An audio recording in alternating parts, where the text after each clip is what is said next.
সোনা তার বাবাকে ফেরত চায়, তাই দীপার কোনো আকুতি মিনতি সে শুনতে চায় না।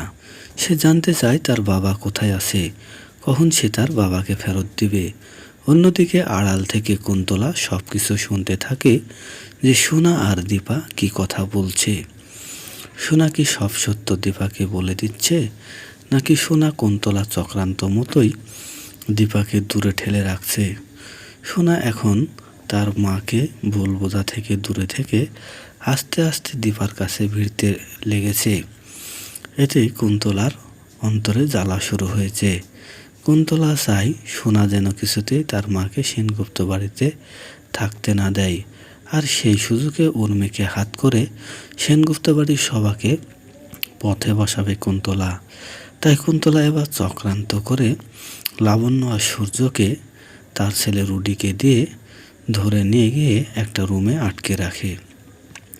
রুডি ছদ্মবেশে সূর্যকে আটকে রেখে ইঞ্জেকশন দিতে গেলে সূর্য রুডিকে প্রতিহত করে কিছুতেই ইঞ্জেকশন দিতে দেয় না।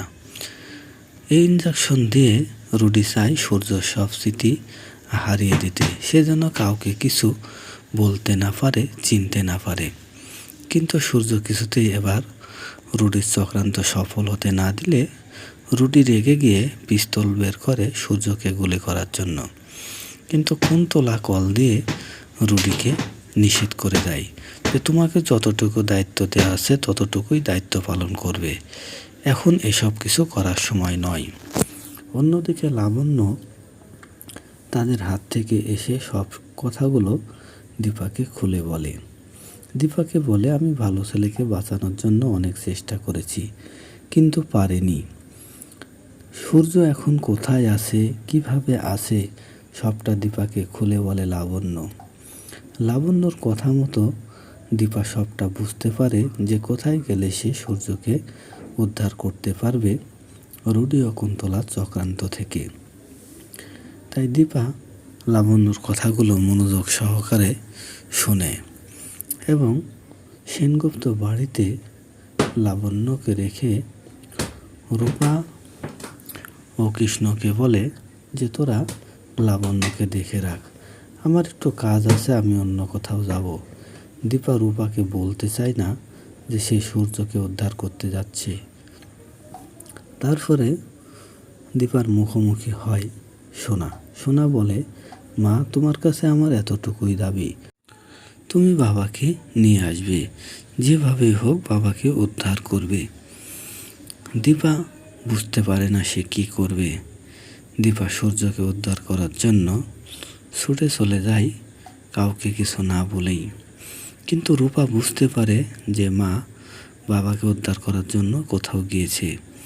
অন্যদিকে উর্মি যখন জয়ের উপরে রাগ দেখাচ্ছিল তখন জয় বলে, আমরা বারবার তোমাকে ক্ষমা করে দিয়েছি, কিন্তু তোমাকে আর ক্ষমা করব না। আমি না হয় ভুল করে ফেলেছি, কিন্তু তুমি আমাদের শত্রু কুন্তলাকে আমাদের বাড়িতে জায়গা দিয়েছ। আমার মায়ের সব ব্যবসা তুমি লোকসানে ফেলে আমাদের বিপদে ফেলেছ। অনেক সহ্য করেছি, তোমাকে আর সহ্য করা হবে না।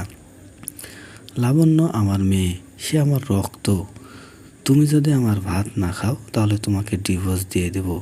এমন কথা শুনে ভেঙে পড়ে উর্মি। অন্যদিকে দীপা সূর্যকে উদ্ধারের জন্য যথাস্থানে চলে যায়। সেখানে গিয়ে একটা মহিলাকে দেখে সে ঝাড়ু দিচ্ছে। সে রূপ ধরে সূর্যকে উদ্ধারের জন্য কৌশল করে দীপা। অন্যদিকে রূপা বুঝতে পারে তার মা তার বাবার কাছে গেছে, তাই সে কৃষ্ণকে বলে তার মায়ের খোঁজ নিতে। কৃষ্ণ যাওয়ার সময় সোনার সাথে দেখা হয়ে যায়। তখন সোনা কি করবে সেটা বুঝতে পারে না কৃষ্ণ। অন্যদিকে সোনা রুমে ঢুকে রূপাকে বলে, লাবণ্য ভালো আছে? রূপা বলে, মা বাবাকেও ফিরিয়ে নিয়ে আসবে।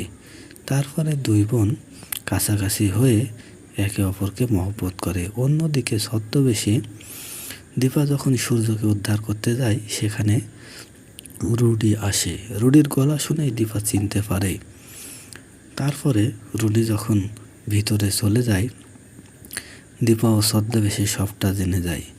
তারপরে দীপা যখন সূর্যকে উদ্ধার করতে যায় এবং রুডিকে বলে, তুই আমাদেরকে শেষ করতে চাস?